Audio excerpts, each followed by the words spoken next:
Welcome back to another episode of the Meydan Free Zone podcast. As businesses, we're always interested to protect our intellectual property, and that's why today I'm honored to present Mohammad Asif and Jenine Cerillo from Rowad International Intellectual Property, a leader in intellectual property services. In a world where companies are increasingly participating in a globalized market, it has become a critical priority to have intellectual property concerns in their mind at all times. Welcome, Mohammad and Jenine. I'm so happy to have you here today, and I cannot wait to get started with the podcast. We also. Thank you for having us, Maria. So to get started, to all our audience that may not know about Alrad or the importance of IP, can you tell us a little bit about the company and your roles there as well? I'm working there as a legal advisor. We get involved whenever there is like a hassle, like whenever you have a trademark or a patent that somebody was stealing from you or copying you, we interfere. We file the cases for you, we fight for your rights, and we provide you your rights at your doorstep. See whatever document needed, reaches that we can get your rights in the position, we file it for you and we get you the rights. And I am working as IP specialist where I coordinate more in with the clients, giving them like introduction, what is the IP, what is their needed, how to safeguard their intellectual property, their rights. Well, that's really lovely. I'm really excited to have you both here, especially to talk a little bit more about the Meydan Free Zone partnership with Alrawad. But one of the things I did want to touch on today, we are entering or increasingly entering a more and more competitive market. And before we used to be competing, or at least businesses used to be competing within their own countries or within their own regions. Now we're competing against an entire global market. And when it comes to things like copywriting, patenting, trademarking, for someone like me that might not be an expert or really know about that world, can you tell us what the importance of getting, your intellectual property protected? Why is it important for any business owner? To protect you from losses. Whenever you work on a new innovation or a new technology that you spend time and you waste your time on it and you lost maybe time from your family, from your life to do something, and then somebody come easily to take it from you or copying from you. This is why when it comes that the IP, that you have to register your IP, you need to create something to protect you. It's not about the money. By the end, it will lead you to a generation of revenues, whatever. But somebody come easily and copying your work, your lifetime work, and take it, and he just creates the market for himself while you spend all your life working on something. He just copy it in 10 minutes. And we have a lot of companies now around the world that copy designs, copy names very, very quickly. And instead of maybe a smaller business can produce, let's say, a garment or a specific thing, a product.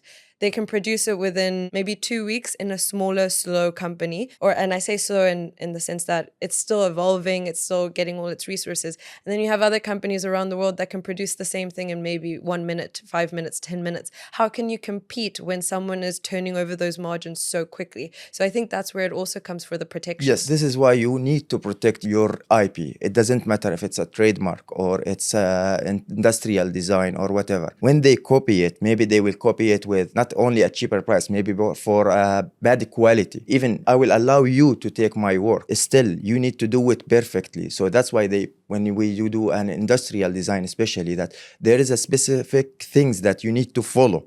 You get a good product. So you only ruin my reputation also. When you do something, you have to do it perfectly. And from IP side, when you're working with clients, Jenine, what are the trends that you've been seeing happening a lot, or at least the common challenges that you've noticed that companies come to Al Reward facing on a day-to-day basis, especially with the change in the market? Based on my experience, most of our clients, they're not registering at the time that they open up their business.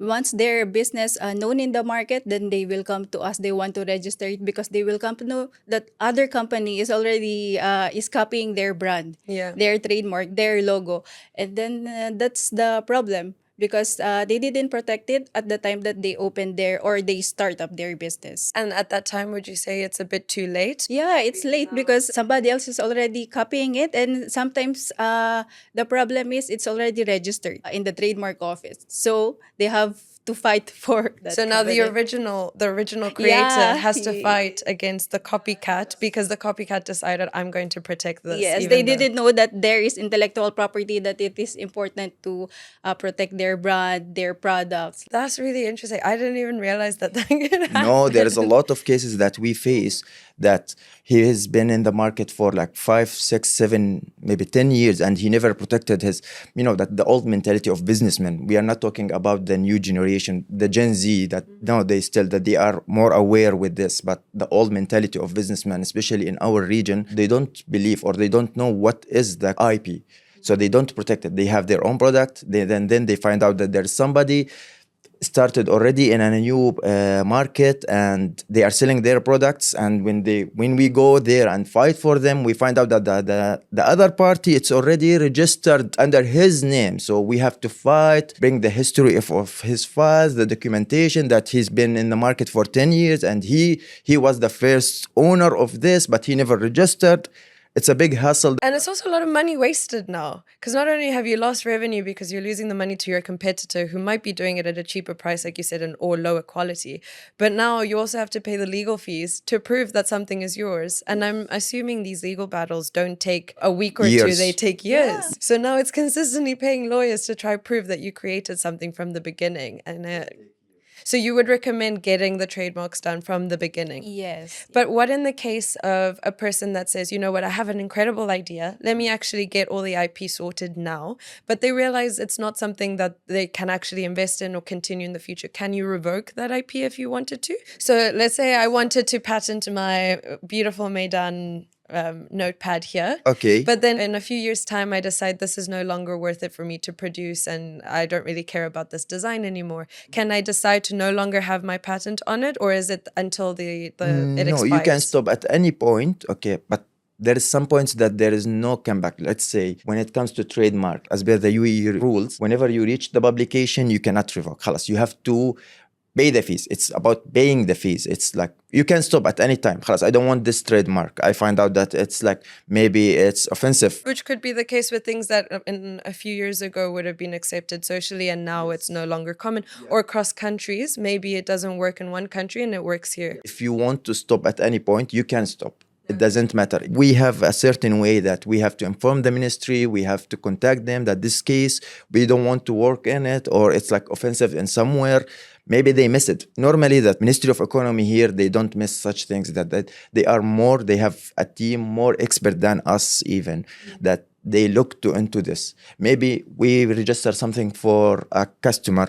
Maybe it's like we never noticed that it's offensive in another country. UAE government, they take this very seriously and sensitively. Like no, this is, we cannot add this word to any things that related to UAE or to related to something else, because it's offensive to another religion or another language. Maybe yes, it translates culture. to something Yes, different. yeah. So these things, yes, we take care. Yeah, you can take care. But at any point you want to stop, you can stop. Yes. That brings me to my next point, because I know Al Rowad doesn't only practice IP services within the UAE. You actually do IP for across the globe and work with different companies as well internationally. Can you tell us a bit about that side of the business and why it's important to be able to have a service provider in IP that works cross borders as well, not only locally and regionally? It is important to register your intellectual property. It's either trademark, copyright, or industrial design in the country where you're planning to expand your business. Actually, once the company started thinking of expanding their business in other country, it's very important for them to register their trademark. Every country, it has different IP law. Based on that, they need to protect their intellectual property. I'm sure you've seen over the past few years, there has been an increase of IP issues in terms of on the news. You know, someone from Australia might be fighting someone in the US because the names are too similar or a product is the same. I know we've had an issue as well here with famous UAE products that now are being sold out in the world that have become viral. You were mentioning it to me a little bit earlier before we started recording, Mohammad. Would you like to tell the audience a bit about it? As you said at the beginning, that now that the global, it's like the whole thing, it's like a small village, we can say that. Now we see Dubai chocolates case. Now it's like started with a trend video. Now it's the one with the fix, right? The kunafa chocolates. Now it's in the stores in US, that it's available all around the world. Who owns this? Whoever started this? The ones in the US aren't the original ones. No. It's everywhere. It's around the world now. The whole world know it as Dubai chocolate. Yes, and they even brand it the viral Dubai chocolate. And you go to any store now, they are selling Dubai chocolate. They are selling the Dubai chocolate. But if there is a protection on this brand or the name, see how much they were gain. Because everywhere in the world now you go on TikTok, Instagram, and you see people selling the Dubai viral chocolate, and it has nothing to do with Dubai because it's not related to the original company brand or Yes. anything like that. But it's a copycat. Also, in a world where everything is super globalized, I mean, no corner is too far to reach now because of our phones, social media, digital platforms. For me as an individual, if I design something, even though it wasn't a business idea or I wasn't trying to market anything, maybe someone liked it and decided, I'm going to copy this print and I want to use it on our clothes. And these clothes become super famous and everywhere in the world.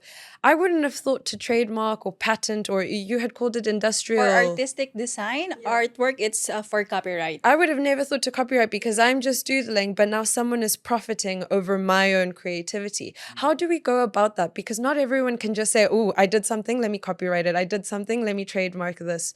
It's a very challenging concept unless you're actually having a business. You don't have to own a business to register anything. You can register your trademark under your own name. People prefer businesses because it's easier when you go globally. International companies prefer to deal with corporate, not with individuals. Yes. Okay, so it's easier for them. So in the future, whatever happens, that it will be always easier to deal with a corporate than dealing with individual. International companies, they have subsidiaries holding the rights for their trademarks or IPs that they give franchise. So when it comes to the franchise, they hold it to subsidiaries that they give themselves and they give others because they don't want this to be affected with the main company working. Yeah, if something goes wrong, maybe it's registered with the stock exchange or something like that and it crashes, then they lose all their money. But still, the franchise, it's like it's hidden or like it's secured. Yeah, it's protected in a way or sheltered from any crisis like that. Because that brings me to my next question. Dubai over the years has increasingly become even more of a key global player, not only from its location, but we have so many people from all parts of the world wanting to bring their business, their ideas here and expand. And with a lot of ideas and people coming here comes innovation and competition. So there's a lot of ideas that might be very similar in nature or completely similar, but maybe one came from the side of China and the other one came from, South America. They wouldn't know that it's the same. What have you seen over the past 10 years in Dubai that has been happening with all the people that are entering the country and wanting to make their mark and protect their IP? Dubai, it's a global hub for the East and West, as you said. It's in the middle. Everybody wants to come and live here. Most of the businesses, they move here because of the government. The government provide them many choices and many benefits of having the businesses here. China, the factory of the world. US, it's the leader in. They register the most IP designs or like industrial design registered in the world. But Dubai, it's the safest place to run a business because they have a very good IP laws. They have very good courts when it comes to arbitration. Like they have special courts for intellectual property cases. They provide easy access to the market even when it comes like you want to give, like let's say Meydan free zone. You make it easier for all the world that instead of going to China and signing a document there, traveling, because some countries like still China, most of their documentation you have to be there to sign in person. But now Dubai providing this easier and faster, even if you can do it like online from your home. With Meydan, it's 24/7, 100% digital. Everything can be done online. Dubai make it easier for the world, not only for the IP holder, for the world just to move freely, that you can just run your business any place from the world. You can run your business from Dubai without even show up. And I wanted to also touch on to something you had said earlier, Jenine. Essentially, you had indicated that the best time to trademark or just consider doing things for your IP and protecting your intellectual property is being essentially a first mover, doing it at the beginning, protecting whatever you're creating, your ideas, before someone potentially in the future will copy them down the line.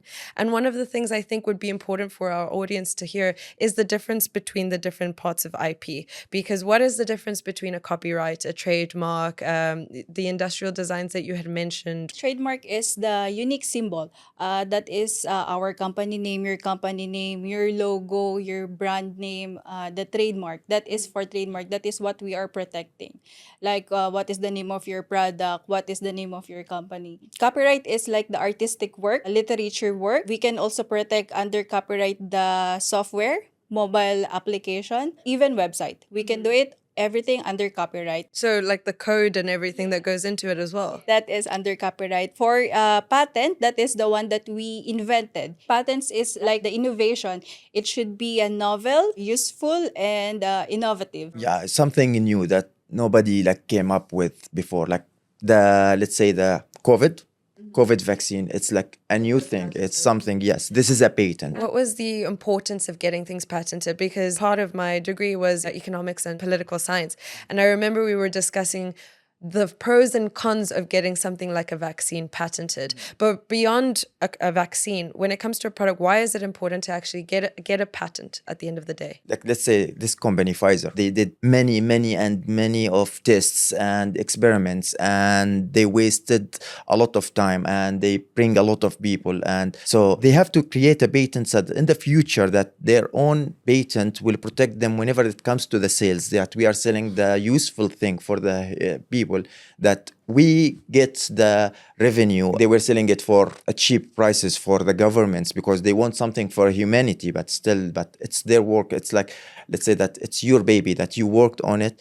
At least the world will recognize me as Pfizer, that I brought the cure to the world. Even if it's not money, let's say, but it's not money. It's something It's that recognition that's tied into yes, it. we did something. It doesn't matter that we did. But if they can give it to anybody, after 10 years, like anybody, any pharmaceutical company in the world can take the formula and do the vaccine, and that's it. And beyond, I know patents technically do protect innovation and novel products, but I also think it kind of preserves the safety or the reliability of the product. Because like you said, if a company that was producing, for example, a vaccine, or let's say a large scale company that produces high valued machinery, you don't want to buy one that was just made very quickly and there's no safety checks done. When it's patented, I think there's already a documentation showing exactly how it needs to be done, how it can be managed, and you can assure the quality of it, or at least the safety features of it. Or am I wrong in this? Take cars, the autopilot thing, they have a patent for their cars for the autopilot thing, and still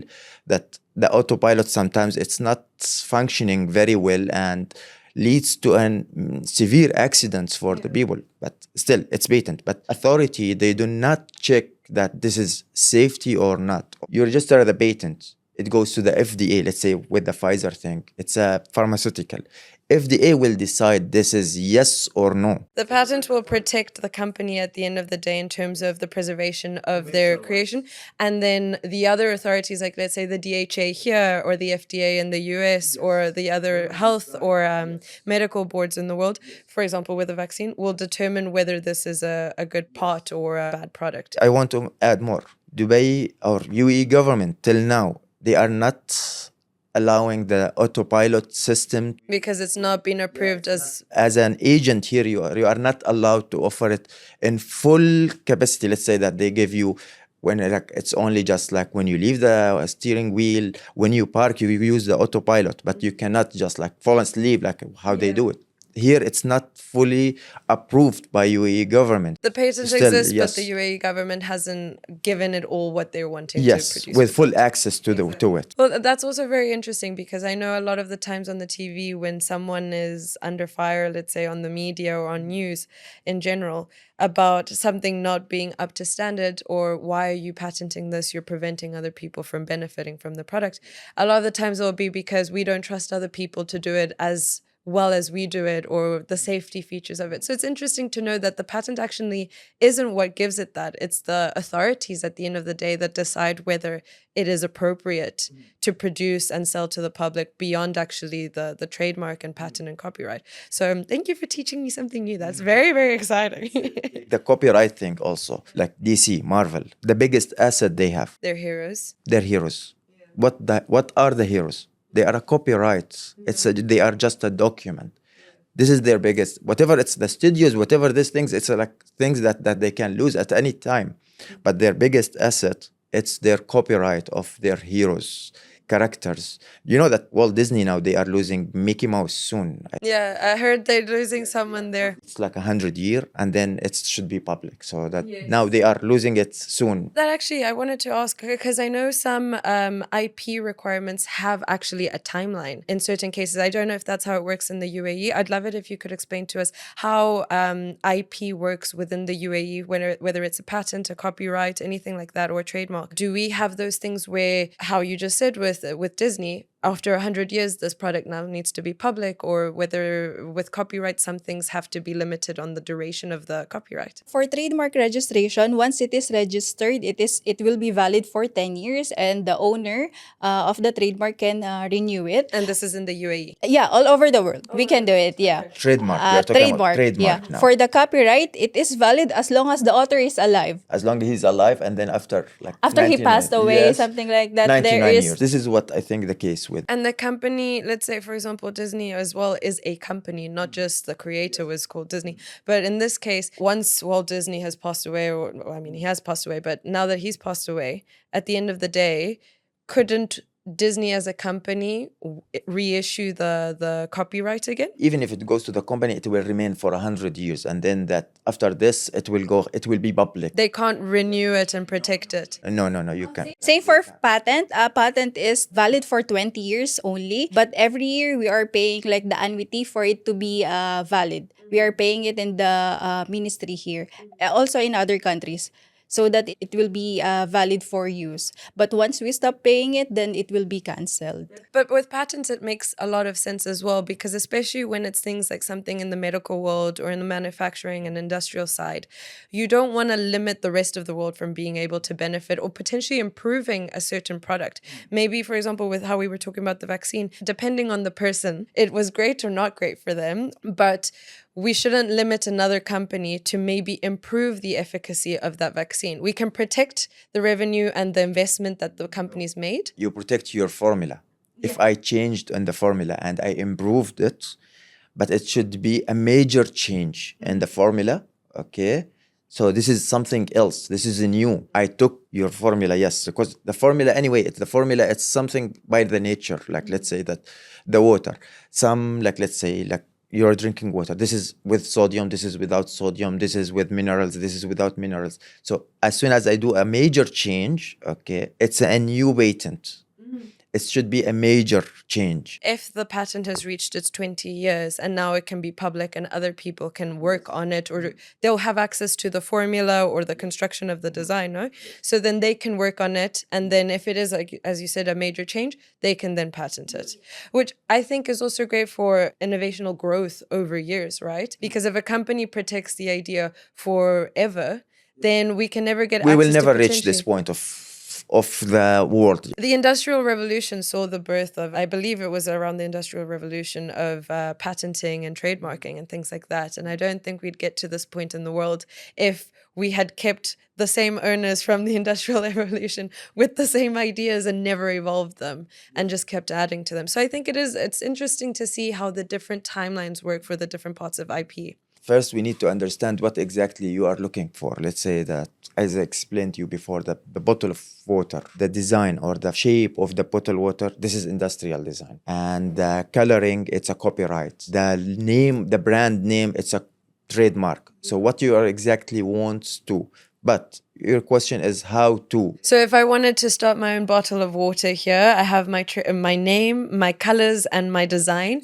How do we go about getting that protected? First, you need to start with your brand name. This is like, now with this case, take it case by case. You need to start with your brand. What is the unique in your brand? Is it the name, or you make a special design in the bottle?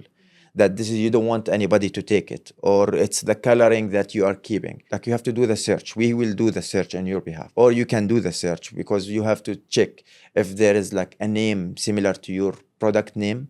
Okay, this is first. You have to check there is a product similar to your name or no, and there is like the coloring if you want to protect it as a copyright. So first of all, you have to do the search. we can do the search through the WIPO. Yeah, or in the Ministry of Economy trademark office here. In Meydan Free Zone, we actually do free name check as well. So companies that come and register, they can come and they give us, sometimes they can choose one, and if it's not available, we let them know. Or they give us a few options and we check as well according to the Ministry of Economy or any other records that we have. And then at this point, we would then connect them with you, for example, and then you would still do search to see if it's an international level, or how does it work? It depends. Is it your company name? Is the brand name? Oh, yes, fair. Sometimes you have a trading name and sometimes you have a legal name. Like Starbucks in UAE, they have a franchise of Starbucks. They took the rights from US that they are using the name of Starbucks. But if you go there, you find a small name that in their shop that this is the company name. So first of all, we get back. We will do the search for you. You want only a local search or international? What's your plans for your product? Is it like locally only? You don't have any plans for international market in the future? Because I can tell you, in UAE, nobody registered this name. You register it, your product clicked, you wanted to go globally. And then somewhere in Europe, there's a person with the same There's name. 3 products with the same name. So this is the thing. What exactly you want? So first, the search. Target your market. Are you eligible, or like your products will be like targeting the world in future or in long time? Still, in the future, it's like what future? Future 10 years now, like 10 years, it's like a very small period now for you, for the businesses. Then you have to do the filing application. Yeah, filing application in the Ministry of Economy for once we do the search, if your trademark is available for registration, then we will proceed for the filing, the trademark application. And then it will go also through the examination, publication, and then until final registration. That is the smooth process for trademark registration in the UAE. Once it is registered in the UAE, and if you decided to go in other countries, we can also help you to do the registration globally. There is this thing called Madrid Protocol, wherein we can do the registration one time, and it will cover like this 116 member countries. Same for patent. It's called PCT application. One application, and then later on, it will give you some time to decide in which country you want to expand or register your patent. 36 months, I think they give you. 30 months. 30 months. Yes. Okay. So it takes 30 months to confirm. No, so you will start with, let's say you start with UAE. You registered your patent in UAE, and they give you another 30 months. You will be protected in the 160 countries. Within this 30 months, you choose which countries you want to choose. It's like the reservation while you're finalizing all your selections. And it gives you around 30 months to do that. That's really good though. So you are protected for 30 months. Okay, that this 30 months gives you the time to decide, because at the end, it's costly. And you might not know where you want to expand. Maybe, in this month, I think I want to now diversify and go into the US. But then in a few months' time, something, I don't know, the market doesn't look too great there and I don't want to do it there. Now maybe China looks like the better option. So it's great that it gives you that flexibility to really study the markets, see what's going on, and then make an informed decision rather than, I need to say yes, yes, yes, yes, pay all of them now. Yes. And then now I don't even want to practice in 5 of those countries. So that's really good. I'm glad they have that opportunity to explore. And then after you do the filing, let's go back to the trademark. We do the filing and they do the examination. The ministry or each country, they will do the examination internally. So locally, let's say, after they finish the examination, they will do the search from their end, that if your logo it's similar to another company logo or to another brand, or that they have similarity in the name or like something. If they finish the examination, the ministry will issue something called the publication, that they have their own publication. It's a publication in the official gazette. It will open in the public. Any other third party can file opposition against your application. If you think that this registration is a risk for your trademark, then you can oppose them. Then this will be the problem in trademark registration. Okay, so that would be a potential challenge that could happen. But it's only if someone thinks that it could be a threat to them. It happened with us in Egypt. We had Qualia, and there is a company name called Walik Qualico. Qualia, it's an electronic company. They manufacture turntables. When we were registering it in Egypt, and the publication, they It sounds a bit similar. Qualico. But guys, you are working in food industry. You are doing frozen chicken. But they said, no. The name, it's like, no. This is a Qualia. You are Qualico. So we have such cases. Some people that they don't want anything to be related to their name. So they want to be unique. A few months ago in Australia with a woman, she's a small scale cosmetics entrepreneur. I forgot the name of the actual brand, but it sounds very similar to a very famous cosmetic brand in the US.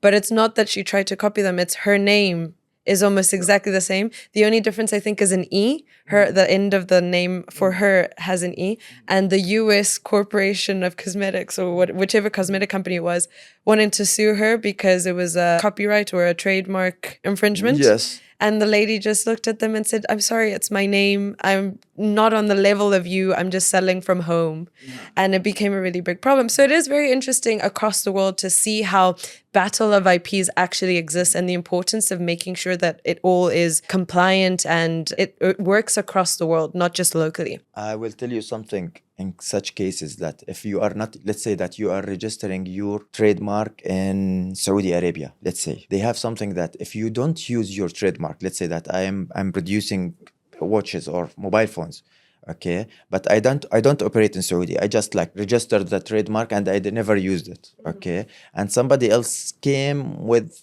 maybe the similar. If I'm not using it, I could lose. So whenever you register, at least keep a small market, right? Yeah, you can't just book a name. Yes. Preemptively. So this is for your customers also. Like go to DHL, put 2 phones there, send it to the country that you are gifted to somebody there, that your product entered. You have a custom duty documents. Because if a case comes to you, they can show, well, you don't even use it, they're going to use it. Also, if you are not using it, we need the name. Somebody need the name. Her name. So it's like you said, her name. I want to use my name. So okay, you are registering. I have to make something change. Like maybe they will force her to change the coloring. They change the way that she write her like logo, whatever. But still, if they are not using it, you might lose even if you are registered. We are not saying that you are registered, so you are 100% protected. It's not something that you can just leave around. You actually have to practice and use it. They do register. And they use their trademarks. Okay, let's say like if it's like famous trademark, let's say you cannot go name a new shoes called Pepsi, even if they are not registered, but they are registered. Let's say that they are registered in all categories. In trademark, there's 45 categories that you have to choose from. It's not like I'm registering X. I register X for cosmetics. No. You have to choose what category you want to fill in. Categories like for food industries, categories for cars, accessories, electronics, households. So there's 45 categories. Yeah, it's similar to how a licensing authority works. I mean, we have around 2,500 business activities. You have to, even though we have many groups, and you have to select what under that group you're going to be practicing. You can't just suddenly do something else because it is legally, we need to make sure that everything is compliant and it works well. And if we have, for example, someone that has the same name for, like, let's say you were saying motor parts, like a vehicle parts, but the same name exists for a food item, then I think that also gives it some weight when there's a court case about we have the same name, but it's a completely different product. Anyway, the names will come to the end, Yani. Even whatever name you will choose, by the time, if we're gonna keep everyone like choosing this name and stick it to him, soon enough we will have a company name with 4 or 5 sectors, like it will be XYZ for something and something, So that's why you have to choose what is the category that you are using your product in. You can't choose all the 45, but pay for the 45. And practice and trade into those 45, or else you will lose it and waste your money at that point. And it takes me back to an earlier discussion we had wherein, Jenine, you mentioned that if I design something and someone started copying it, it's because probably I didn't file a copyright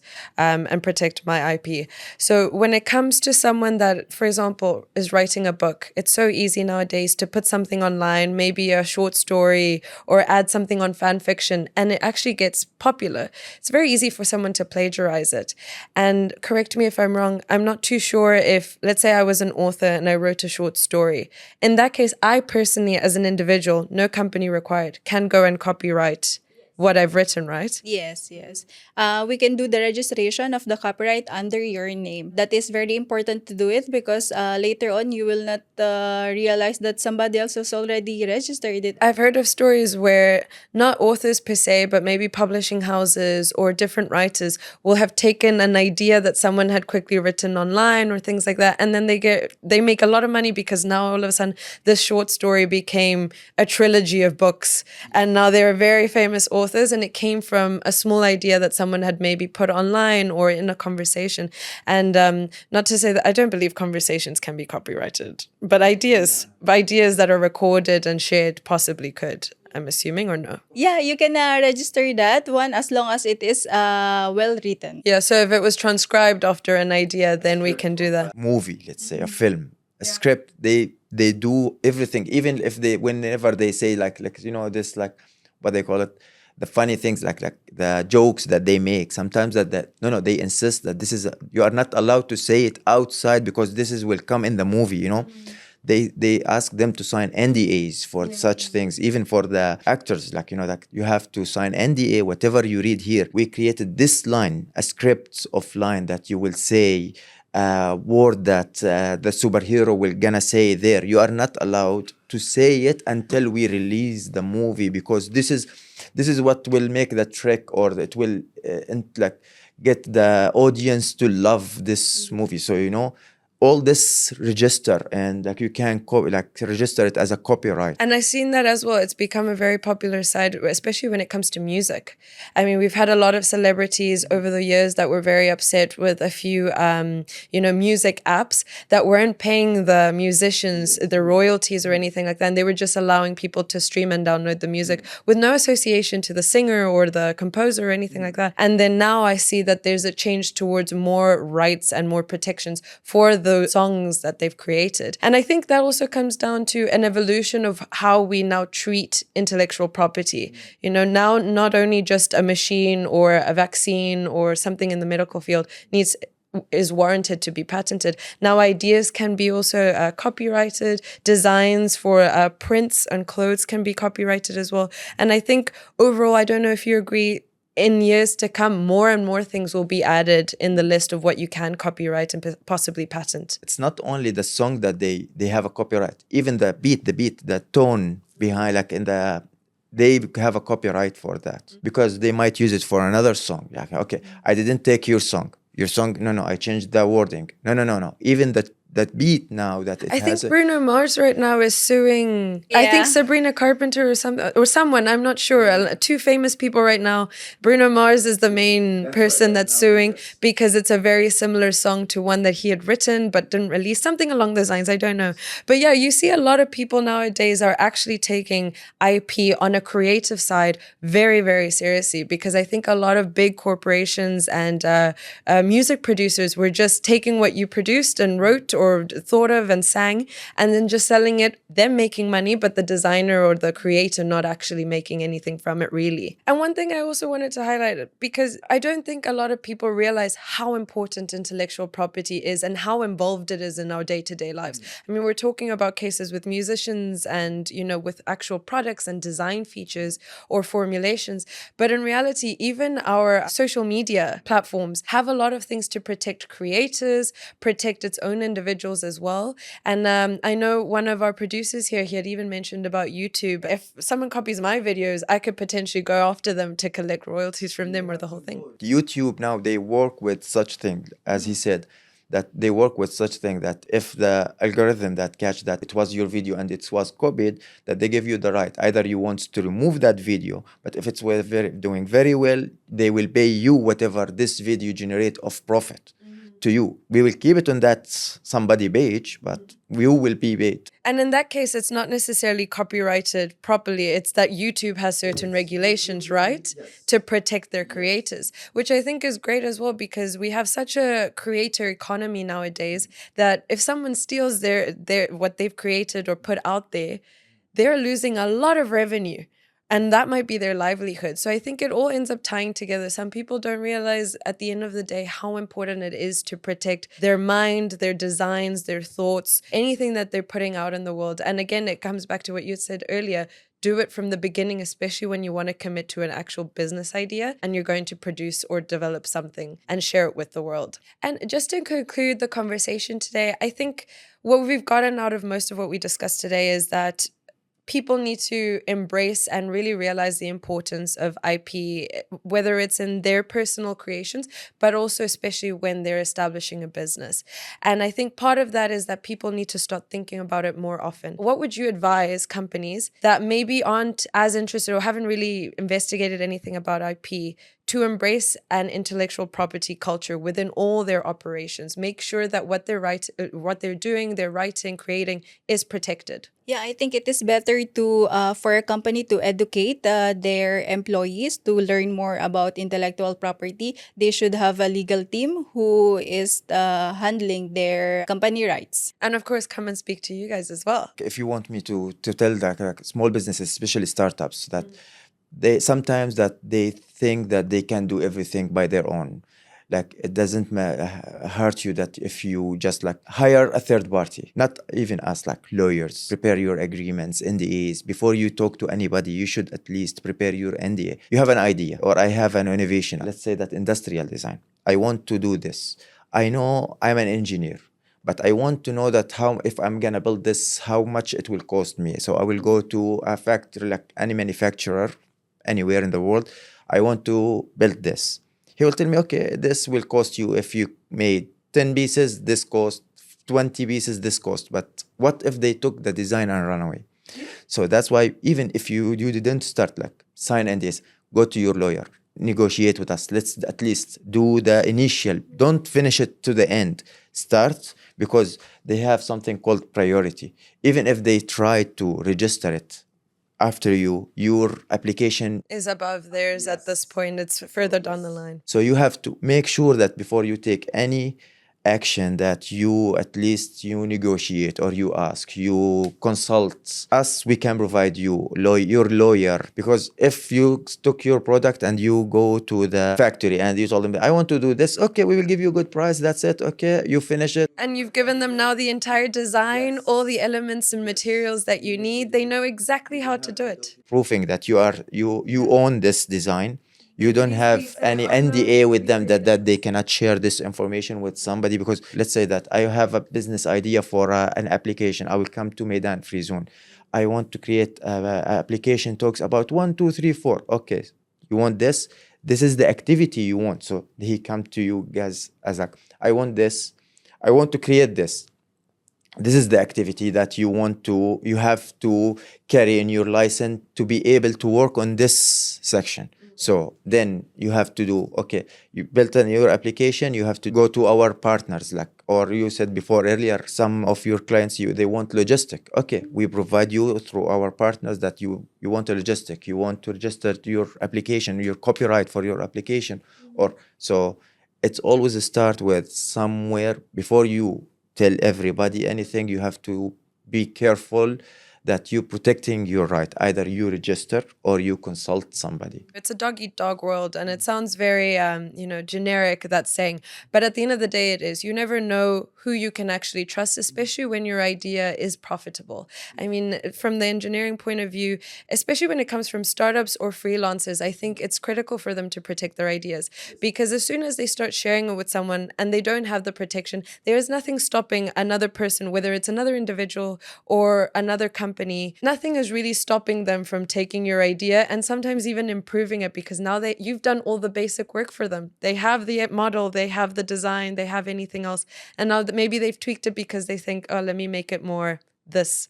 And now you can't really do anything because you didn't file anything else. I think at the end of the day, we can all agree here that it is very important to not only invest in yourself, but invest in exploring IP, trusting people that can actually give you a reliable service to protect your intellectual property, making sure that all the avenues have been explored so that someone doesn't come, from beneath you and take the idea and then you lose out on it. Especially from a freelancer or a startup perspective, or even an SME, you should take all the precautions possible. And I'm very excited that Meydan has partnered with Al Rowad and that we can assist our clients and also whoever else is watching the podcast today. We hope that from this relationship, they understand the value of IP and, the relationship brings protection to all of our clients and the rest of the world as well. Yes.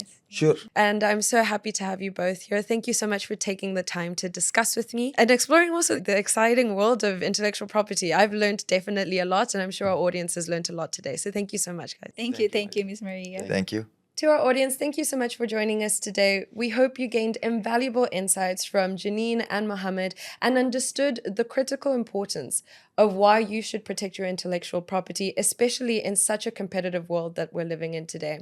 Please join us next time to hear about more stories of empowerment across the business environment of the UAE.